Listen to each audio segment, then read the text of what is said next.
What is going on? Welcome to the Second of Strength podcast, wherever you are. I'm just grateful you're spending your valuable seconds with me. I've said it before, I'll say it again, but as somebody who believes that the second is the most powerful measure of time, I'm grateful that you're spending a few of them with me so that we can grow together, we can learn together, and be better together. So, and if you haven't already, I would highly appreciate it if you would go and leave a rating and review for the show wherever you're listening to it. It helps get this podcast out to more people so we can help more people, so we can influence more people, and so that more people can be better and we can start to change this world. So I appreciate that. But today we're going to talk a little bit about our circle of friends. You've probably heard this before, and I think it's credited with Jim Rohn, but you are the average of the 5 people you hang out with most.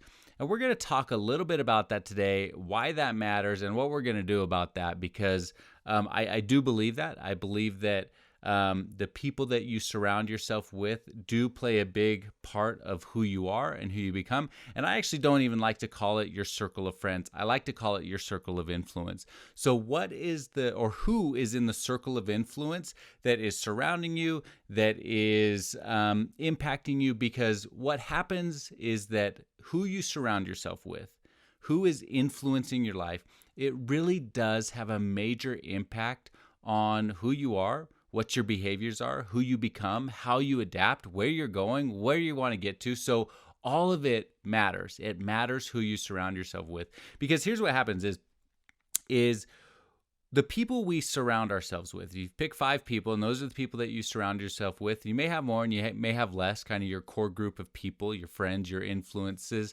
But when you surround yourself with them, those people start to inform your identity. And it happens on a subconscious level. So sometimes it's peer pressure. Sometimes we just act out of peer pressure. We're surrounded by people who are influencing us, and we act out of sheer peer pressure. And I think some of that's like this social proof, right? If we've got people that are around us, and everybody's doing something, or those 5 people are a certain way, then we start to act that way because of the social proof. And if somebody's acting that way, or multiple people are acting that way, then it must be the way that we should act. And so we start to do that. But what happens more often than not is that subconsciously we start to act the way the people around us are because they are influencing us on a very neurological level. We start to act the way they are and start to embody and embrace habits and behaviors that they embrace. So very simply, if you are hanging out with people who aren't really enthusiastic about their health, maybe it's their eating habits. They are always eating snack food or junk food. You never see bananas or any fruit in their hands. They're always going out to eat, maybe fast food. Well, those things are going to start to impact you, even if you have historically been a healthy eater, because now you're being influenced by people that are around you. And so you're going to, on a neurological level, you will start subconsciously choosing foods and things that are less healthy for you just because that's what your circle of influence is doing. Similarly, if you are maybe a historically unhealthy eater and you start hanging out with people who are eating healthy, or they go to the gym, or they're constantly working out, or they're going on walks, you will start to make better decisions about your health, not because, and maybe you are making a choice to do that, like you want to be healthier, but you'll start making better decisions just because you're hanging out with people who make better decisions. And so that goes both ways, and it's not just around health, but it's around all aspects of life. And so what happens is the people that are around us, they start to impact our identity. And so when we're around them, we start acting a certain way that is based on the way that they're acting, or the things that they do, or the behaviors that they have, or the habits that they have. And then when we are by ourselves, those lingering subconscious feelings and emotions and behaviors, they stick with us because we've started to inform our identity. And so even when we're alone, we are making choices that are either good or bad, whichever way it goes, right? Based on the people that you're hanging out with and that influence. And you're going to start making those choices in that way. So what happens though is it makes it really important who our circle of influence is. Who are those people who we are surrounding ourselves with? Because where we go from here is largely going to be determined by who we are surrounding ourselves with. And so I always talk. If you've listened a few episodes back, or you listen to my TED Talk, I always talk about your 1 second of strength. And as a part of your 1 second of strength, I talk about the SOS approach. And the SOS approach is very simply SOS, second of strength. But the S stands for set your intentions. What matters most? What is important to you? What is that intention in your life? Set your intentions. The second piece of that, the O, is observe your behavior. Are you acting in a way that is in line with the intention that you just set? And if you're not, then that's where you become aware of what you're doing, and you take the third piece of that, the S, and you shift. You shift with your 1 second of strength. And that 1 second, you make a choice to move on, to move forward, to grow, to go into the direction you want. And so what I would ask you is you think about the people in your life, the circle of influence. And some of these people are going to be family that you don't choose. And some of these people are going to be friends that you do choose. You get to, we don't really get to choose our family. We do get to choose our friends. We get to choose those people. So some of our circle of influence may be chosen and some of it may not. But think about your circle of influence. Think about the people who are surrounding you, who are impacting you on a subconscious level, through peer pressure and a subconscious level. Think about those people. And I would ask you a couple of questions.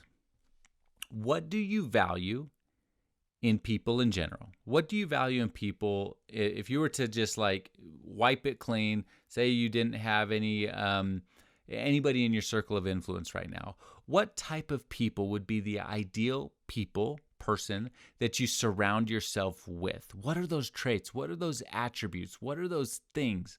Now, I want you to take those things. You can jot down a list. Maybe there's 5, 6, 7, 8 things that you can jot down that you really value in people. Maybe it's honesty. Maybe it's integrity. Maybe it's resilience. Maybe it's, strength. Maybe it's kindness. What are those traits that you really, really value in a person? And then I want you to make a list of your people, your circle of influence, and make sure that those people check those boxes. Do they check those boxes that you value? And if they don't, we've got a problem. If they don't, we got to seek out new people. We have to seek out people who are going to fill us the way that we need to be filled. Seek out people that are going to influence the way that we want to be influenced. And so ask yourself, do you like the people? Do you like who you are when you're surrounded by your circle of influence? Do you like who you're becoming? Think about it. So you set your intentions. Well, who do you want to be when you grow up? You want to be, successful. You want to be, you want to be kind. You want to be loving. You want, what do you want? What is that intention that you want? Observe your behavior and check to make sure that the people in your circle of influence are actually helping you achieve that goal of the type of person you want to become. And if they're not, then you probably got the wrong people around you. And I hate to say that because, sometimes we keep people around us too long because they've always been with us, or we don't want to hurt their feelings, or we'll feel bad if we leave, or maybe they kind of are leeching onto us, right?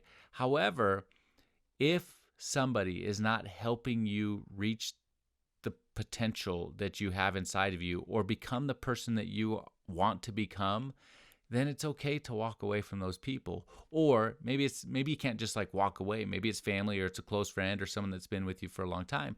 But it's okay to distance yourself. And sometimes we can't just like not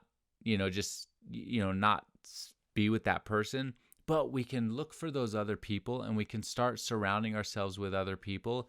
And sooner or later, we'll weed out the people in our life that just aren't right for us. And I know that's easier said than done. I get it. I get that sometimes it's hard to walk away from people in our lives. However, if it's really important to you to become this person that you can become, and I hope it is, because you deserve to be that person, but if it's really important and the thing that's holding you back is somebody else or a few people or your circle of influence, your circle of friends, it's okay to walk away from them. It's okay to step into your potential and become the person you want to become, even if it means letting go of the people you have in your life. And I know that's scary because sometimes then we go, well, wait, then I'm going to be alone. Then I'm not going to have my people. I get it. I get it. But is it better to be with people who are holding you back and subconsciously hurting you? Or is it better to be alone until you find the people that are going to really help you grow and become the person you want to become? And I think it's better to take that second option, even though it's hard, even though it's scary.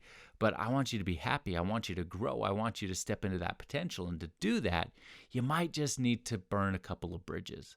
Burn a couple of bridges in your life so that you can then step into the, greener pastures of life. Because, think about your identity. You think about who you can become. And if it's true that you are the average of the 5 people you hang out with, and those people are informing your identity, then you better pick those people wisely. You better pick the people who are really going to help you grow so that you can become the person you need to become. And when you do that, you'll never regret it, right? You'll never regret making a good choice for you so that you can be better. You'll never regret that, even though it's hard, even though it's difficult. So, but it ultimately comes down to the SOS approach. What's your intentions? Who do you want to become? What do you want your life to look like? How, what does that look like?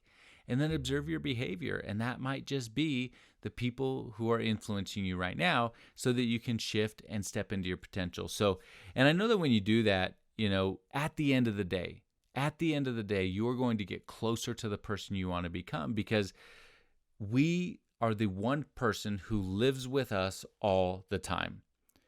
So even our circle of influence, they're not with us all the time, even though they inform our identity, but we're the only ones that are with us all the time. And if you're with yourself all the time, then I think you deserve to like yourself. And if somebody in your circle of influence or multiple people in your circle of influence are causing you pain or causing you harm or hurting you, then they're not the people that you should be surrounding yourself with, because you deserve to be happy.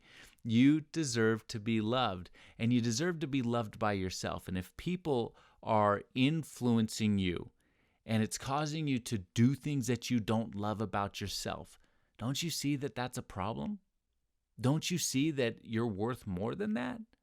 I hope you do. And I know that, for some people, this might be like a hard, tough pill to swallow. I know that it might sound difficult to be like, oh crap, what he's saying is actually right. But I don't know how to do this. I don't know how to walk away. Well, I know. But you have to find your 1 second of strength and do it. It's like that ripping off the Band-Aid instead of pulling it off softly. Sometimes you just got to rip off the Band-Aid in your life so that you can become the person you want to become. I know that you have the power to do that. I know that you have the strength to do that, because I've seen it time and time again in my life and time again in the people that I talk to and the people that I help. You have the power in 1 second of strength to do the hard thing, even that if that means changing your circle of influence in your life. And I know if you do, you'll be happier. So I hope this helps you. Share it with someone that you love. Text it to someone, email it to someone, take a screenshot, tag me, share it to your stories, and tag me at Real Tanner Clark. And I know that together we can influence other people. We can be those good influencers and help other people in their lives. And I'll leave you the way I always leave you. Go find your 1 second of strength and be happy.